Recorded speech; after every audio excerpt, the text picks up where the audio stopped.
우리가 살아가는 이 세상에는 염려와 근심거리가 그칠 날이 없는 것 같습니다. 모든 사람들이 나는 돈만 있으면 걱정 하나도 없겠다, 그렇게 생각하시는 분들이 많죠. 그런데 가만히 보면은 돈이 그렇게 많은 사람들이 살아가는 삶의 모습을 보면 그렇게 또 걱정도 많더라고요. 흔히 부자들이 사는 집들이라고 소개하는데 보면은 담장에 아주 높이 쳐 있고, 높은 담장 위에는 또 철조망이 있고, 그것도 부족해서 아주 무서운 개들이 있고, 그것도 부족해서 경비원들이 서 있고, 온갖 첨단 감시 카메라들이 다 있고. 근데 가난한 사람들은 문 활짝 열고 살더라고요. 시골집에 가보면은 뭐 대문 열어놓고 방문도 다 열어놓고 뭐 가져갈 거 없으니까 걱정도 없어요. 있는 사람은 있을수록 더 걱정이 많아지는 것 같아요. 제가 언젠가 우리 성도 한 사람과 함께 이야기를 하는 중에 이런 이야기를 들었어요. 목사님, 저는요 요즘에요 너무너무 행복해요. 너무너무 행복하대요. 그런 이야기를 듣기가 쉽지 않잖아요. 지금 상황이 어떻더라도 하여간 옆에 있는 분 한번 이야기해 보세요. 집사님, 나 요즘 너무 행복해. 이야기해 보세요. 나 요즘 너무 행복해요. 네. 그래. 너무 행복해요. 여러분 얼굴 모습에 행복함이 묻어납니다. 네. 여러분의 고백대로 선포대로 될 줄 믿습니다. 네. 정말 행복해요. 나 행복합니다. 세상 사람들이 다 행복하대요. 우리 그리스도인들은 행복한 노래를 많이 안 부르는 것 같아요. 난 행복합니다. 근데 그 성도님이 목사님 저 너무 행복해요 라고 말하면서 그 다음 내용이 걸작이에요. 근데요 이 행복이 깨질까 걱정돼요. 이 행복한 순간이 사라져버릴까 봐 걱정이 돼요. 행복하면 왜 또 걱정이 또 생길까? 걱정이 없어 행복일 텐데 행복하다 해놓고 또 걱정거리가 또 있는 거예요. 우리 이 세상에 사는 동안에 정말 걱정 근심이 사라질 날이 없는 것 같아요. 걱정이 없는 세상, 염려가 없는 세상은 아마 이 세상에서는 찾아볼 수 없을 것입니다. 오늘 본문에서 예수님께서 우리가 이 세상에서 걱정하고 근심하고 살 수밖에 없지만 그래도 근심하지 말라고 말씀하십니다. 그 이유가 무엇인가? 오늘 주님이 말씀해 주시는데, 이 말씀이 단순히 성경의 말씀이 아니라 저와 여러분의 마음 깊숙이 새겨져서 이 세상 사는 동안 정말 근심 없이 걱정 없이 살았으면 좋겠습니다. 예수님 이 본문의 내용을 이해하기 위해서는 그 전에 나온 13장 후반절의 내용을 살펴봐야 연결이 되는데요. 13장 후반절에 보면 예수님께서 제자들을 불러 모아놓고 내가 이제 십자가에서 죽을 것이다. 내가 너희를 떠날 것이다. 그렇게 말씀을 하십니다. 그리고 내가 너희를 떠나는데 너희들은 나 있는 곳에 오고 싶어도 올 수 없을 것이다.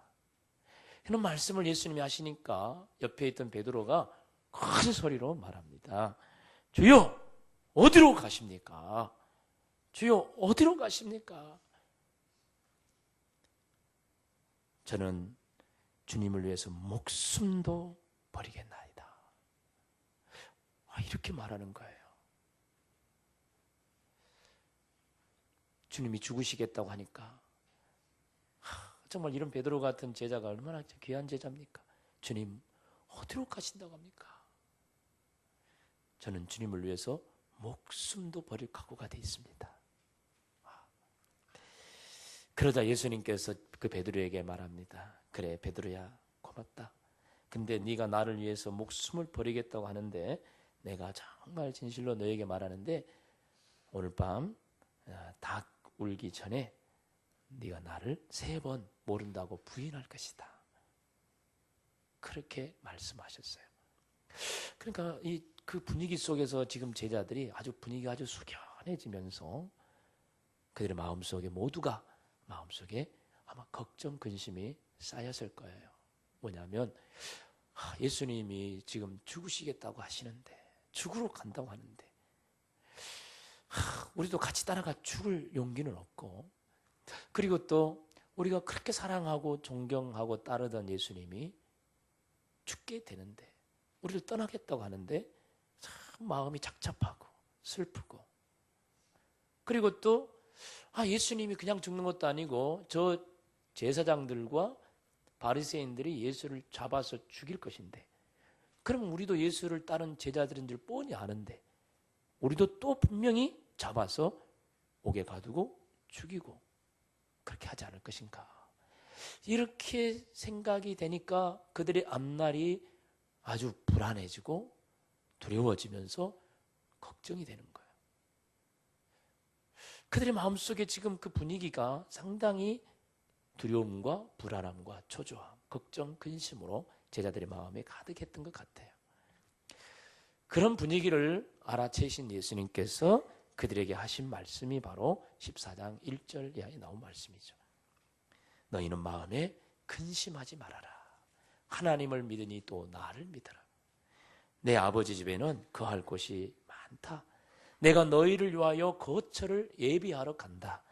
내가 다시 와서 너희를 내게로 영접하여 나 있는 곳에 너희도 있게 하겠다. 라는 이 말씀으로 그들을 위로합니다. 이 말씀이 슬픔과 두려움으로 가득한 지금 상황 속에서 염려하고 근심하고 있는 제자들에게 큰 위로와 소망의 말씀이 되기를 바랐겠죠. 그럼 이 말씀 속에서 어떤 의미가 담겨 있는가를 우리가 생각해 봐야 되는데, 예수님 하신 이 말씀 속에는 지금 근심 중에, 불안함 중에 있는 그들에게 주님이 하신 이 말씀 속에는 3가지 의미가 있는데, 첫째는 예수님이 지금 죽으시는 것은 이 제자들과 완전한 이별이 아니다. 예수님이 지금 죽으신 것은 그들과 완전한 이별이 아니라 잠시 내가 너희를 떠나서 너희를 위하여 거처를 예비하러 가는 것이다. 그리고 2번째 이유는 내가 너희를 위하여 거처를 예비해 놓으면 내가 너희를 그곳으로 인도해 가지고 그곳에서 너희와 영원토록 함께 살 것이다. 영원히 너희와 함께 살 것이다.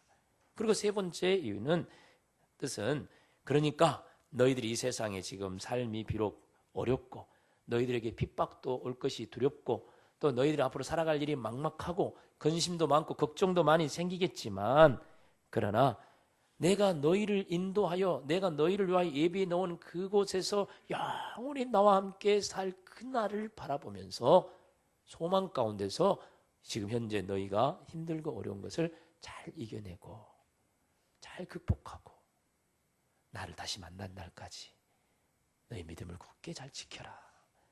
이러한 말씀이 주님의 말씀 속에 담겨 있는 것입니다.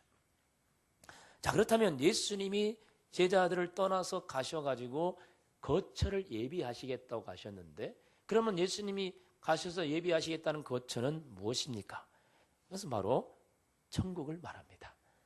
하나님은 천국을 준비하시고 우리를 그곳으로 인도해 가실 것입니다. 우리는 예수님이 말씀 속에서 분명히 알 수 있는 것은 우리가 살고 있는 이 세상이 전부가 아니고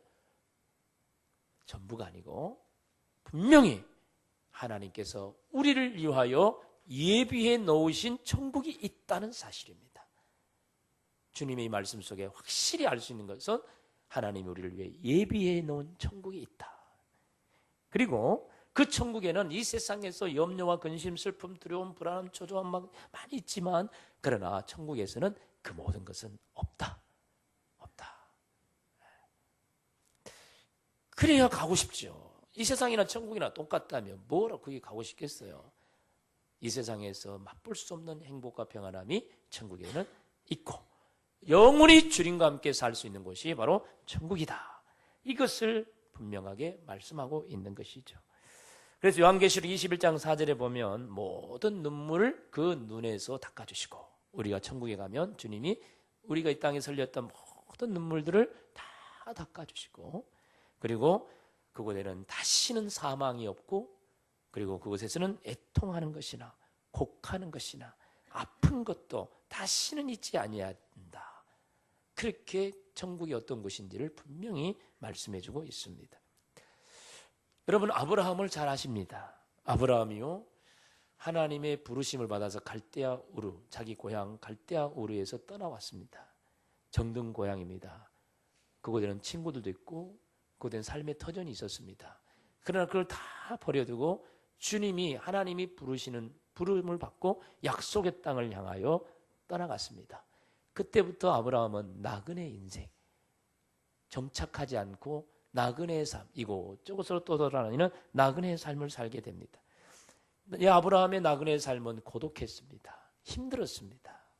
그리고 두려운 길이었습니다. 그가 가는 곳마다 수많은 그들을 해치려고 하는 무리들이 많이 있었기 때문입니다.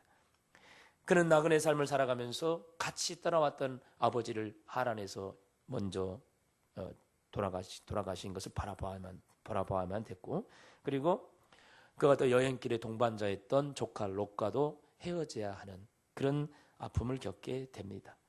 심지어는 애굽이라는 나라에 갔는데 바로 왕이 이 아브라함의 처 사라를 보고 반해가지고 그 처를 갖고 싶어 했죠. 그때 상황에서 아브라함은 만약에 이 아내를, 내 아내를 아내라고 말한다면 어떻게 되겠어요? 나를 죽여서라도 이 아내를 차지하려고 할 것입니다. 그렇기 때문에 그 순간 이 꾀를 낸 게 아내라고 하지 말고 내 누이라고 해야 되겠다. 속이죠. 자기 한 목숨 살겠다고 살아가는 아내를 누이 동생이라고 소개를 하는 거죠. 요즘 그런 남편들이 자기 한 사람 살겠다고 아내를 그냥 가치 없게 여기는 존재들이 많이 있어요. 이 아브라함도 자기 한 목숨 살겠다고 아내를 당당하게 아내라고 소개하지 않고 여동생이라고 소개를 하고 있어요. 한 번만이 아니고 또 그랬어요. 아비멜렉 왕 앞에서도 똑같이 내 누이 동생입니다 소개했어요. 왜요? 자기 목숨 살리려고. 나그네 인생 살면서 이 아브라함 볼장 다본 인생이 됐습니다. 초라한 인생이 됐습니다. 너무 참 불쌍하고 비천한 모습으로 이렇게 떨어지는 것을 봅니다. 무엇보다도 아브라함을 힘들게 했던 나그네 인생은 뭐였냐면, 그가 고향을 떠나올 때 하나님이 약속해 준 게 있었어요. 그게 뭐냐면, 내가 너를 위해서 하늘의 별처럼 바다의 모래처럼 너희 자손이 많이 번창하게 해주겠다는 약속이었죠. 이 약속이 왜 아브라함에게 그렇게 소중하게 들렸냐면, 그때 아브라함은 아이가 하나도 없었거든요. 75세가 되도록 아이를 낳지 못했어요. 그런 차에 이 약속의 말씀을 들으니 얼마나 좋았겠어요. 그래서 그 약속 붙잡고, 그래, 이 약속 붙잡고 나가면 분명히 하나님이 내게 자손의 복을 주실 거야 했는데, 자식은 무슨 자식이요? 그 후 25년이 지나고 나이가 100살이 될 때까지 아이를 주지 않았어요. 얼마나 낙심됐겠어요. 하나님 한 번 바라보고 그 약속 하나 바라보고 정든 고향 버리고 나그네의 삶을 살고 있는데 그 약속이 이루어지지도 않고 삶의 환경은 매우 힘들고 두렵고 염려와 근심이 꺼지지 않는 그런 삶을 살고 있는 아브라함이었던 것입니다. 자, 그 정도 되면 아브라함 생각에 에라 모르겠다. 다시 돌아가자. 내 정든 고향 갈대아우로 다시 가자. 아마 그렇게 다시 돌아가고 싶은 마음도 있었을 것입니다. 뭐하러 고향 버리고 내 정든 집 다 버리고 이 힘든 나그네 삶을 산단 말이에요. 돌아갈 수도 있었을 거예요. 근데 아브라함은 돌아가지 않았어요. 그리고 힘든 나그네 삶을 계속 살았습니다. 왜 그랬을까요? 그 이유를 히브리서 11장 15, 16절에 말하고 있는데요. 그들이 나온 바 본향을 생각하였다면, 그들이 떠나온 바 갈대아우로 고향을 생각했다면 돌아갈 기회가 있었지만, 얼마든지 있었지만, 그들이 이제는 더 나은 본향을 사모하니 곧 하늘에 있는 것이라. 이러므로 하나님이 그들의 하나님이라 일컬음 받으심을 부끄러워하지 아니하시고 그들을 위하여 한 성을 예비하셨느니라고 말씀하세요. 자, 보세요. 아브라함이 그 힘든 나그네 삶을 살면서도 다시 고향으로 돌아가지 않는 이유는 무엇을 사모하였기 때문이라고요? 화면이 떠면 잘 알 텐데 이 화면이 안 떠가지고 제가 읽은 가운데 잘 모르죠, 그죠? 아, 이제 뜨네요. 한 칸 더 뒤로 넘어가면 하나 더. 자, 무엇을 사모하니? 무슨 본향? 더 나은 본향. 무엇보다 더 나은 본향? 자기 떠나온 고향. 이 세상에 자기 고향보다 더 나은 고향을 사모했다. 그건 땅에 있는 것이 아니라 어디에 있는 것? 하늘에 있는 것. 아브라함이 그 힘든 나그네의 삶을 이겨낼 수 있었던 것, 다시 고향으로 돌아가지 않는 이유, 그것은 그의 마음속에 천국을 사모하는 마음이 있었어요. 그것이 그의 나그네 삶을 다 이길 수 있게 했어요. 극복할 수 있게 했어요. 그 소망이. 자, 이런 소망을 가지고, 이런 사모함을 가지고 힘든 나그네 삶을 살아가는 아브라함에 대해서 하나님은 어떻게 말씀하시냐면, 아브라함이 여호와 하나님은 나의 하나님입니다 라고 말할 때 그걸 부끄러워하지 않았다는 거예요. 다시 말하면 하나님은 아브라함을 자랑스럽게 여겼다. 부끄럽지 않은 하나님의 자녀로 받으셨다는 겁니다. 성도 여러분, 자식이 아버지 집을 부끄럽게 여기고 나 집에 안 갈 거야. 설날 명절인데도 우리 집은 화장실도 저 재래식 화장실이고 부엌도 그냥 막 옛날 아궁이 때는 그런 부엌이고 며느리가 돼가지고 우리 시댁은 그러니까 나 안 갈 거야. 그러면서 시댁을 갖다가 창피하게 여기고 부끄럽게 여기면 어떻게 했어요? 부모님이 그 자식을 생각할 때 얼마나 참 마음이 아프겠어요. 그런데 집은 옛날 시골 다 낡아진 시골이라 하더라도 이 며느리가 서울 그 훌륭한 아파트 편한 집에 살다가 시집 와가지고 며느리가 어머니 집에 가고 싶어요. 빨리 명절이 왔으면 좋겠어요. 그러면서 그 고향 부모님 계시는 집을 사모하고 가고 싶어하고 그러면 아마 그 시어머니는 동네방네 다니면서 며느리 자랑할 거예요. 우리 며느리가 이 시골 구석에 불편한데도 오고 싶어가지고 그렇게 맨날 전화해가지고 빨리 명절 왔으면 좋겠다고 그러니 이런 며느리가 세상에 어디 있어? 막 그러면 자랑할 거예요. 그럴까 안 그럴까? 여자분들 좀 아멘 좀 해봐. 그럴까 안 그럴까? 제발 좀 그리워하세요. 사모하세요. 가고 싶어. 너무너무 가고 싶어. 네. 우리 성도들이 하나님의 집인 천국을 그리워하고 사모하고, 사실 천국은요 시골 재래식 집이 아니에요. 이 세상과 비교해보면 비교할 수 없는 아름답고 행복한 곳이에요. 그런데 그런 것을 그리워하고 사모하며 살아간다는 것은 하나님 너무 기뻐하세요. 그래서 자랑스럽게 여기고 부끄럽지 않게 여기신다고 말씀하시고, 그리고 그들을 위해서 한 성을 예비하셨다. 성을 예비하셨다. 이 성이 요한계시록에 보면요, 사도 요한이 그 천국의 성을 보고 표현한 곳이 있는데요, 세상 아름다운 보석은 다 갖다 붙여놨어요. 녹보석, 청보석, 황보석, 무슨 금은이 아니야. 금은은 들어갈 자리도 없어요. 그것도요 자기가 알고 있는 수준의 표현밖에 안 돼요. 그보다 훨씬 더 아름다운 찬란한 집이에요. 그것이 우리 천국 집이라고 했어요. 하나님은 그렇게 준비해 놓으셨다. 누구를 위해?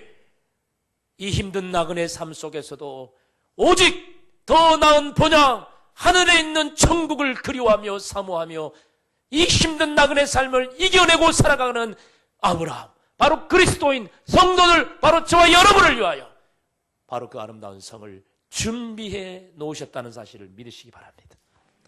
그러므로 그곳을 사모해야 돼요. 날마다 그곳을 그리워해야 돼요.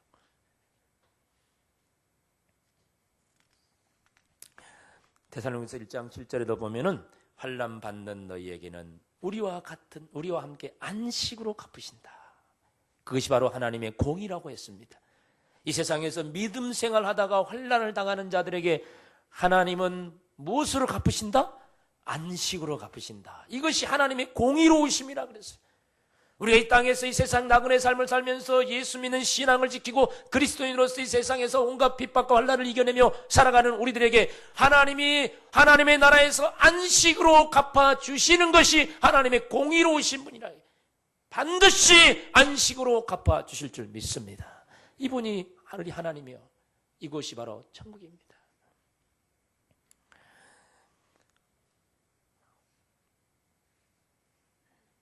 이렇게 천국을 그리워하며 살아가는 사람들은 이 세상 나그네의 삶을 살아가는 가운데 있어서 분명한 가치관이 있어요. 이 세상 살아가는 나그네의 삶을 살 때 어떻게 뭘 위해 살아야 할 것인가, 분명한 가치관과 우선순위를 가지고 살아갑니다. 모세를 보십시오. 모세는 애굽의 그 당시 최강대국이었던 애굽의 왕, 바로 왕의 공주의 아들이 되었습니다. 그는 40년 동안 왕궁에서 누릴 것 다 누렸어요. 그런데 그는 그 왕궁에서 공주의 아들로 모든 걸 누리는 삶을 사는 것보다 그 당시 이스라엘 백성들은 노예였어요. 애굽의 노예. 온갖 고통스러운 삶을 살았어요. 그런데 모세는 왕궁에서 바로의 공주의 아들로 호의호식 사는 것보다 저 노예인 자기 민족, 저 노예 하나님의 백성들과 함께 고난받기를 더 좋아했다고 했습니다. 그리고 모세는 그리스도를 위하여 수모를 당하는 것을, 예수님 때문에 수치를 당하고 예수님 때문에 비난을 받고 예수님 때문에 핍박을 받는 것을 애굽의 모든 보화를 누리는 것보다 더 큰 재물로 여겼다 그랬어요. 이 말씀을 보면서 아이고 모세 바보, 아유 어리석은 사람, 그런 생각이 들어요. 누가 그래 누가? 여러분 한번 생각해 보세요. 왕궁에서 모든 걸 다 갖추고 누리고 살 수 있는 앞날이 창창한 이 모세가 다 버리고 저 노예 생활하고 있는 자기 민족 히브리 민족과 같이 함께 고난을 당하는 삶을 선택했다면 바보 아니에요? 여러분 그런 삶을 선택할 수 있겠습니까? 이 세상에서 부귀영화 모든 재산을 보화를 다 가지고 있는 것보다도 주님 때문에 핍박당하고 손해보고 가난하게 사는 것을 내가 더 보배로 여기는 그런 인생, 이거 아마 정신병원으로 보내야 될 것 같아요. 어떻게 그런 생각을 할 수 있어요? 그런데 모세가 그런 가치관을 가지고 나그네의 삶을 살았는데 그가 왜 그런 가치관을 가질 수 있었냐면 히브리서 11장 26절에 보니까 이렇게 말했습니다. 그리스도를 위하여 받는 수모를 애굽의 모든 보화보다 더 큰 재물로 여겼으니 이는 상 주심을 바라봅니다. 하나님이 천국에서 내게 상 주실 것을 바라보고 그것을 기대하고 그것을 소망하였기 때문에 이 땅에서 왕궁에서 하나님 없이 살아가는 것보다 하나님의 백성과 함께 고난당하는 걸 더 가치 있게 여겼고, 이 땅에서 부귀영화를 누리는 삶보다도 그리스도를 위하여 핍박을 받고 환난을 당하는 삶을 더 가치 있게 여기는 삶을 살았다는 거예요. 왜? 이 세상의 삶이 전부가 아니고 이 세상의 죽음은 끝이 아니고 하나님이 나를 위해 예비해 놓으신 하나님의 집 천국이 있는데 그곳에 가면 하나님이 내게 상 주실 것을 바라보고 그것의 가치관을, 거기에 더 가치를 두고 있기 때문에 그는 그렇게 살았다는 것이죠. 그래서 모세는 바보가 아니고 가장 지혜롭고 현명한 사람인 것입니다.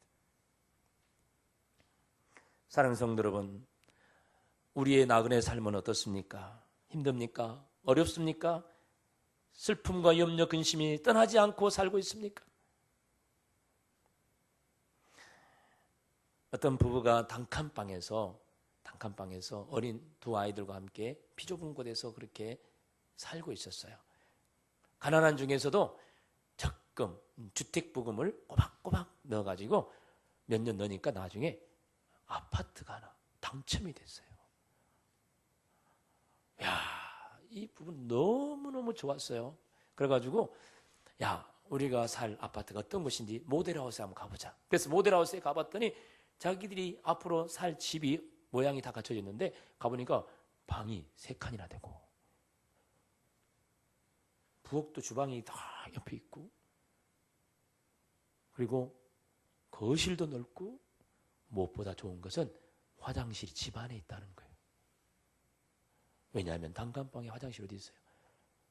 여러 사람 같이 쓰는 공용 화장실, 밖에 있는 공용 화장실을 맨날 썼는데 얼마나 불편했는지 몰라. 요즘같이 추운 겨울이면 막 가기도 싫어.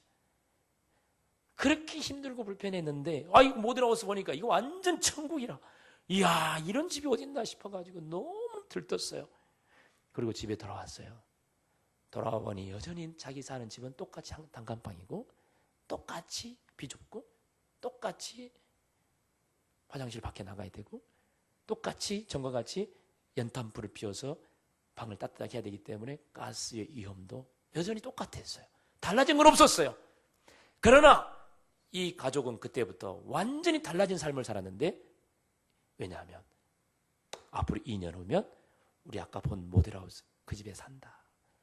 그런 소망이 생기니까 이제는 화장실 갈 때도 휘파람 불면서 가는 거예요. 야, 2년만 참으면 집 안에 있는 화장실 간다. 연탄불 갈면서도 야, 좀만 참자. 연탄불 없는 이제 집에서 살게 될 거야. 야, 비좁은 방에서 막 비틀고 자는데 야, 조금만 참자. 조금만 참으면 너희들 방 하나씩 다 줄게. 우와, 그것만 생각하니까 지금 불편하고 힘든 건 아무것도 아니더라는 거예요. 감사가 나오고 웃음이 나오고 삶은 똑같은데 달라진 거 하나도 없는데 전과 완전히 달라진 삶을 살더라는 거예요. 인생이 완전히 달라지더라는 거예요. 사랑하는 성도 여러분, 힘든 나그네 인생 살고 있는 여러분, 천국 아파트에 여러분 다 당첨된 줄 믿으시기 바랍니다. 아멘 크게 하세요. 천국 아파트에 당첨된 줄 믿습니다. 여러분의 아파트는 상상에 맡기겠습니다. 모델하우스 안 봤는데요? 모델하우스 가르쳐 드릴게요. 요한계시록 22장에 보세요. 모델하우스 나와 있습니다. 얼마나 아름다운 집인지 상상해 보세요. 언제 갈까요? 알 수 없어요. 내일 갈지. 내일도 갈 수 있어요. 오늘도 갈 수 있어요. 어떤 사람은 오늘도. 입주 시기는 미정이지만 하나님 부르시면 가야 되겠지만 그러나 확실하게 보장된 내 집이 천국에 있습니다. 그것을 확실히 믿는다면 오늘의 나그네의 삶은 이겨낼 만하지 않겠습니까? 이 세상에서 좀 힘들고 수고롭고 눈물 흘리며 좀 고통스럽고 두렵고 불안한 일, 초조한 일도 있겠지만 그거 생각하면 참아볼 수 있지 않겠습니까? 온갖 질병이 나를 엄습하고 고통스럽게 해도 눈물도 없고 사망도 없고 질병도 아픔도 없는 천국을 바라보면 그날을 바라보면 힘이 나지 않겠습니까? 이 소망을 가지시기를 주의 이름으로 축원합니다. 그렇다면 그렇게 아름다운 천국은 어떻게 갈까요? 천국에 가는 길은 어디에 있나요? 그렇게 좋은 길이 있다면 가고 싶어요. 나도 그런 천국에 가고 싶어요. 근데 어떻게 가나요? 어느 길로 가야 천국에 가는 길인가요? 궁금하시죠? 근데 예수님 말씀을 듣고 있던 제자들도 궁금했던가 봐요. 그래서 도마가 주님께 질문했어요. 주님, 그 길을 어떻게 알겠습니까? 천국에 가는 길이 우리가 어떻게 알 수 있습니까? 어디로 가면 천국에 갈 수 있겠습니까? 물어봤어요. 그러자 주님께서 아주 유명한 대답을 하셨죠.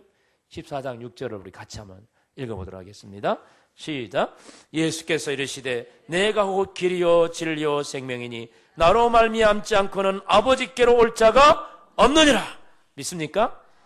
오직 예수 그리스도 그분만이 우리 인생의 모든 문제를 해결해 주시는 참된 진리이시며 우리를 죽음에서 생명으로 바꾸어 주시는 유일한 분이십니다. 그러므로 예수님만이 우리를 이 땅에서 천국으로 인도해 주시는 분, 지옥에 갈 우리를 천국으로 옮겨 주실 수 있는 유일한 분, 바로 예수 그리스도밖에 없는 것입니다. 다른 이로서는 구원을 얻을 수 없나니 천하 인간의 구원을 얻을 만한 다른 이름을 우리에게 주신 일이 없다. 오직 예수 그분 한 분만인 것입니다. 감리교의 장시자인 존 웨슬리가 기도하다가 잠이 들었어요. 그래가지고 꿈을 꿨는데 어떤 꿈을 꿨냐면 자기가 천국에 갔는데 천국 앞에 딱 이러니까 천국 문 앞에서 생명책 명부를 들고 이렇게 명단 확인하는 천사가 있었대요. 그래서 그 천사에게 다가가가지고 물어봤대요. 내가 감리교를 장시한 존 웨슬리인데 우리 감리교 교인들이 천국에 얼마나 됩니까? 물어봤대.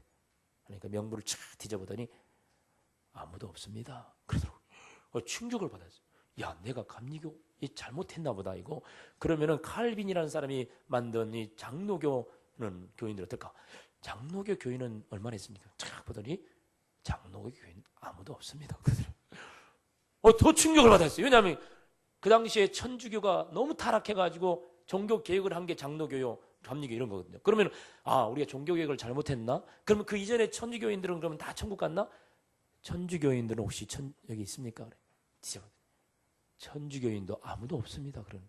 그러니까 이 웨슬리가 갑자기 화가 나기 시작했어요. 아니, 그럼 이 천국에는 누가 있단 말인가? 천국에 누가 있나요? 물어보니까 이 천사가 빙긋이 웃으면서 이런 말을 했어요. 맞아요. 천국에는 예수 그리스도를 구주로 영접하고 주인으로 모시고 산 사람, 그들 천국에 있습니다 라고 말하더라고요. 믿으시길 바랍니다. 세상에 그 어떤 것 나를 구원할 수 없지만 예수 그리스도를 나의 구주로 믿고 나의 주인으로 모시고 사는 사람들만이 천국에 들어갈 수 있습니다. 그분이 천국에 가는 유일한 길이십니다. 저와 여러분은 이미 그 길을 알고 그 길에 들어선 줄 믿습니다. 혹시 여러분 중에 아직도 예수님을 영접하지 못하고 방황하고 있는 분 있습니까? 이 길에 가볼까? 저 길로 가볼까? 어디로 가든지 어둠입니다. 오직 예수 그리스도만이 하나님의 나라를 인도하는 유일한 길인 줄 믿으시기를 주의 이름으로 축원합니다. 우리 함께 하나님의 나라 천국을 소망하면서 함께 찬양하기를 원합니다.